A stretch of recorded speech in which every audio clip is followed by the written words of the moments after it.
ब्रह्मा जी की आज्ञा से दक्ष द्वारा मैथुनी सृष्टि का आरंभ। अपने पुत्र हर्षयों और सब लाशरों की निवृत्ति मार्ग में भेजने के कारण दक्ष का नारद को शाप देना। प्रजापति दक्ष अपने आश्रम में जाकर मेरी आज्ञा पाकर हर्ष भरे मन से नाना प्रकार की मानसिक सृष्टि करने लगे। उस प्रजा सृष्टि को बढ़ती हुई न देखकर प्रजापति दक्ष ने अपने पिता मुझ ब्रह्मा से कहा, ब्राह्मण, तात, प्रजानाथ, प्रजा बढ़ नहीं रही है प्रभु। मैंने जितने जीवों की सृष्टि की थी वे सब उतने ही रह गए हैं प्रजानाथ। मैं क्या करूं? जिस उपाय से जीव अपने आप बढ़ने लगे हैं वह मुझे बताइए। तदनुसार मैं प्रजा की सृष्टि करूंगा, इसमें कोई संशय नहीं है। ब्रह्मा जी ने कहा, तात, प्रजापति दक्ष, मेरी उत्तम बात सुनो और उसके अनुसार कार्य करो। सुरश्रेष्ठ भगवान शिव तुम्हारा कल्याण करेंगे। प्रजेश, प्रजापति पजजन की जो परम सुंदरी पुत्री आसिकी है उसे तुम पत्नी के रूप में ग्रहण करो। स्त्री के साथ मैथुन धर्म का आश्रय ले तुम पुनः इस प्रजा सर्ग को बढ़ाओ। आसिक्री जैसी कामनी के गर्भ से बहुत सी संतानें उत्पन्न कर सकोगे। तदंतर मैथुन धर्म से प्रजा की उत्पत्ति करने के उद्देश्य से प्रजापति दक्ष ने मेरी आज्ञा के अनुसार वीरण प्रजापति की पुत्री के साथ विवाह किया। अपनी पत्नी वीरणी के गर्भ से प्रजापति दक्ष ने 10,000 पुत्र उत्पन्न किए जो हैश्रय कहलाए। मुने, वे सब के सब पुत्र समान धर्म का आचरण करने वाले हुए। पिता की भक्ति में तत्पर रहकर वे सदा वैदिक मार्ग पर ही चलते थे। एक समय पिता ने उन्हें प्रजा की सृष्टि करने का आदेश दिया। तात, तब वे सभी दक्षायण नामधारी पुत्र सृष्टि के उद्देश्य से तपस्या करने के लिए पश्चिम दिशा की ओर गए। वहां नारायण सर नामक परम पावन तीर्थ है, जहां दिव्य सिंधु नदी का समुद्र का संगम हुआ है। उस तीर्थ जल का ही निकट से स्पर्श करते हुए अंतःकरण शुद्ध एवं ज्ञान से संपन्न हो गया। उस तीर्थ जल का निकट से ही स्पर्श करते हुए उनका अंतःकरण शुद्ध एवं ज्ञान से संपन्न हो गया। उनकी आंतरिक मल राशि धुल गई और वे परमहंस धर्म में स्थित हो गए। दक्ष के वे सभी पुत्र पिता के आदेश से बंधे हुए थे, अतः मन को सुस्थिर करके प्रजा की वृद्धि के लिए वहां तप करने लगे।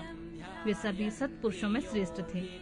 नारद, जब तुम्हें पता लगा कि हैश्रव गण सृष्टि के लिए तपस्या कर रहे हैं, तब भगवान लक्ष्मीपति के हार्दिक अभिप्राय को जानकर तुम स्वयं उनके पास गए और आदर पूर्वक यूं बोले, दक्ष पुत्र हैश्रवगण, तुम लोग पृथ्वी का अंत देखे बिना सृष्टि की रचना के लिए कैसे उद्यत हो गए? ब्रह्मा जी कहते हैं, नारद, हैश्रव आलस्य से दूर रहने वाले थे, जन्म काल से बड़े ही बुद्धिमान थे। वे सब के सब तुम्हारा उपयुक्त कथन सुनकर स्वयं उस पर विचार करने लगे। उन्होंने यह विचार किया कि जो उत्तम शास्त्र रूपी पिता के निवृत्ति पारक आदेश को नहीं समझता, वह केवल रज आदि गुणों पर विश्वास करने वाला पुरुष सृष्टि निर्माण का कार्य कैसे आरंभ कर सकता है। ऐसा निश्चय करके वे उत्तम बुद्धि वाले और एकाग्र चित्त वाले दक्ष कुमार नारद को प्रणाम करके उनकी परिक्रमा करके ऐसे पथ पर चले गए जहां जाकर कोई वापस नहीं लौटता। नारद, तुम भगवान शंकर के मन हो। मुने, तुम समस्त लोकों में अकेले विचरा करते हो। तुम्हारे मन में कोई विकार नहीं है, क्योंकि तुम सदा महेश्वर की मनोवृत्ति के अनुसार ही कार्य करते हो। जब बहुत समय बीत गया, तब मेरे पुत्र प्रजापति दक्ष को यह पता लगा कि मेरे सभी पुत्र नारद से शिक्षा पाकर नष्ट हो गए हैं, मेरे हाथ से निकल गए हैं। इससे उन्हें बड़ा दुख हुआ। वे बार बार यही कहने लगे, उत्तम संतानों का पिता होना शोक का ही स्थान है, क्योंकि श्रेष्ठ पुत्रों के बिछुड़ जाने से पिता को भी बड़ा कष्ट होता है। शिव के माया से मोहित होने से दक्ष को पुत्र वियोग के कारण बहुत शोक होने लगा। तब मैंने अपने बेटे को दक्ष को बड़े प्रेम से समझाया और सांत्वना दी। देव का विधान प्रबल होता है इत्यादि बातें बताकर उनके मन को शांत किया। मेरे सांत्वना देने पर दक्ष पुनः पजजनन कन्या आशक्री के गर्भ से शल्वाश्रव नाम के एक सहस्त्र पुत्र उत्पन्न किए। पिता के आदेश पाकर वे पुत्र भी प्रजा सृष्टि के लिए दृढ़ता पूर्वक प्रतिज्ञा पालन का नियम ले उसी स्थान पर गए जहां उनकी सिद्धियों को प्राप्त हुए बड़े भाई गए थे। नारायण सरोवर के जल को स्पर्श होने मात्र से उनके सारे पाप नष्ट हो गए, अंतःकरण में शुद्धता आ गई और वे उत्तम व्रत के पालक सबलाश्रव बड़ा प्रणव का जप करते हुए बड़ी भारी तपस्या करने में लगे। उन्हें प्रजा सृष्टि के लिए उत्तम जान पुनः पहले की ही भांति ईश्वरीय गति का स्मरण करते हुए उनके पास गए और वही बात कहने लगी जो उनके भाइयों से पहले कह चुके थे। मुने, तुम्हारा दर्शन अमोघ है, इसलिए तुमने उनको भी भाइयों का ही मार्ग दिखाया, अतएव वे भाइयों के पथ पर ही ऊर्ध्व गति को प्राप्त हुए। उसी समय प्रजापति दक्ष को बहुत से उत्पात दिखाई दिए। इससे मेरे पुत्र दक्ष को बड़ा विस्मय हुआ और वे मन ही मन दुखी हुए। फिर उन्होंने पूर्ववत तुम्हारी ही करतूत से अपने पुत्रों का नाश हुआ सुना। इससे उन्हें बड़ा आश्चर्य हुआ और वे पुत्र शोक से मूर्छित हो अत्यंत कष्ट का अनुभव करने लगे। फिर दक्ष ने तुम पर बड़ा क्रोध किया और कहा, वह नारद बड़ा दुष्ट है। देववश उसी समय तुम दक्ष पर अनुग्रह करने के लिए वहां पहुंचे। तुम्हें देखते ही शोभा युक्त से वेश दक्ष के ओठ रोज से फड़कने लगे। तुम्हें सामने पाकर वे धिक्कारने लगे और निंदा करने लगे। कहा, ओ नीच, तुमने यह क्या किया? तुमने झूठ मूठ साधुओं का बाना पहन रखा है। इसी के द्वारा ठग कर हमारे भोले भाले बालकों को जो तुमने भिक्षुओं का मार्ग दिखाया है, यह अच्छा नहीं किया।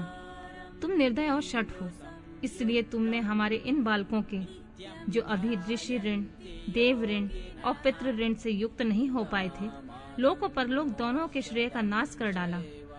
जो पुरुष इन तीनों ऋणों को उतारे बिना ही मोक्ष की इच्छा मन में लिए माता पिता को त्याग कर घर से निकल जाता है, वह सन्यासी हो जाता है, वह अधोगति को प्राप्त होता है। तुम निर्दय और बड़े निर्लज्ज हो, बच्चों की बुद्धि में भेद पैदा करने वाले हो और अपने श्रेयस को स्वयं ही नष्ट कर रहे हो।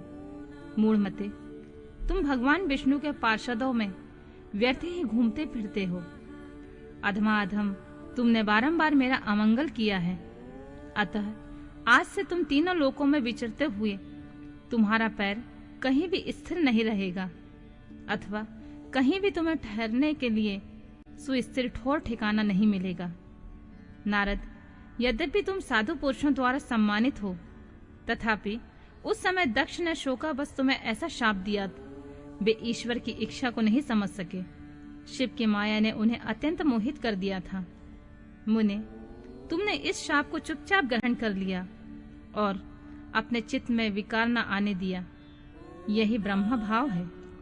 ईश्वर कोटि के महात्मा पुरुष स्वयं शाप को मिटा देने में समर्थ होने पर भी उसे सह लेते हैं।